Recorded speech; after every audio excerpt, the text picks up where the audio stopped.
In today's session, I want to share my 2 favorite ways to start a resume that can really ensure you get noticed and get hired sooner rather than later. While there's no one right way to write a resume, I do believe there are wrong ways. And so by following this short guide, I hope you can get started and reduce the amount of frustration and complexity I see plastered all over the internet. So the first way to get started, make some friends. If you think you're going to pull off this job transition successfully without help, learn from my mistakes, you're dead wrong. Even if you've been in the same role, in the same industry for years, chances are you still have what I call the curse of knowledge. And what you know may not resonate with the rest of the market out there.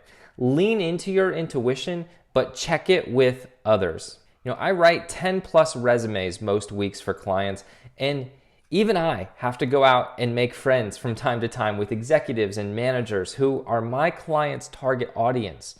We've all heard the cliche, assuming makes a out of you and me. Cliches are cliches because they're true. Don't make that mistake. It will be easy to use job descriptions and parrot what you read or plug it into one of those resume AIs to spin content and put it back in your resume. Resist the urge. Easy, but highly ineffective. The number one best way I've found to start a new resume is to identify those who could be reading your resume or who are doing the job that you want to do next and talk to them. Find out what problems they are solving. What are their biggest challenges? What are the obstacles in their way? What are they anticipating coming into the next 6 months, 1 year? What makes them tick? That's what you want to write about. My favorite, cheap, useful tool for this is LinkedIn by far. It's easy to find people in your niche, follow their content, look at that content, set up offline meetings, take that relationship offline, get some help. Most people, if you approach them correctly, are willing to give you a few minutes and help you out.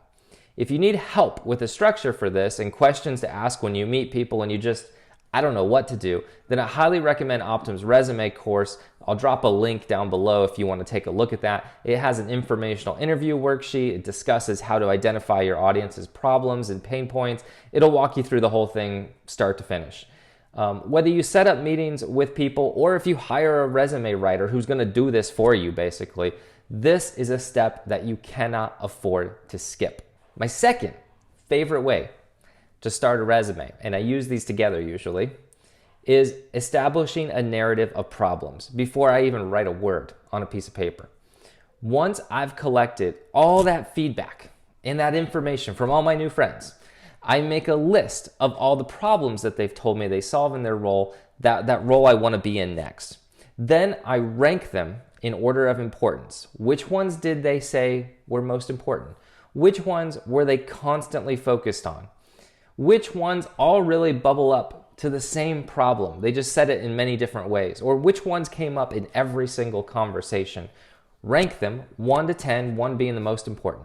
By this point, I'm usually pretty hyped about writing this thing because I know what matters to my audience. I know what they're going to connect to. I know they're going to want to actually read what I'm about to write in my resume.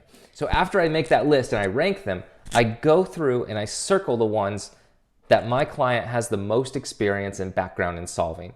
Where are the most experiences to leverage and talk about in this resume?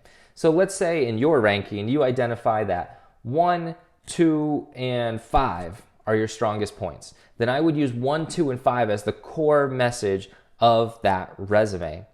And now you have a framework to write within. Write about those 3 things in the opening of your resume, in every job, everywhere. By establishing a narrative of 3 to 4 key problems, you can help the reader of your resume metabolize the information and walk away with a memorable experience. You have to be remembered. Once you've done this, the rest is really easy. You're going to write about how you solve these 3 problems. You're going to write about the key responsibilities in each of your roles that lead you to solving those 3 problems. You're going to write about the people that you worked with to solve those 3 problems. You're going to identify key metrics and performance indicators that indicate that you're really good at solving those 3 problems. You see where I'm going with this? It makes it a lot easier to write. If you're not excited about writing a resume at this point, well, you should be. The next step, interviews flowing in and mission accomplished. You're done. When you're ready, there's 3 ways I can help you. We can build a better resume together through my resume course and online coaching, where you'll get access to me in group sessions. You can hire me to write your resume, quickest, easiest way to get it done. Or if you just need a little TLC, just need some help figuring out what that narrative is, sign up for a one-on-one private session and we'll get your job search and your resume back on track.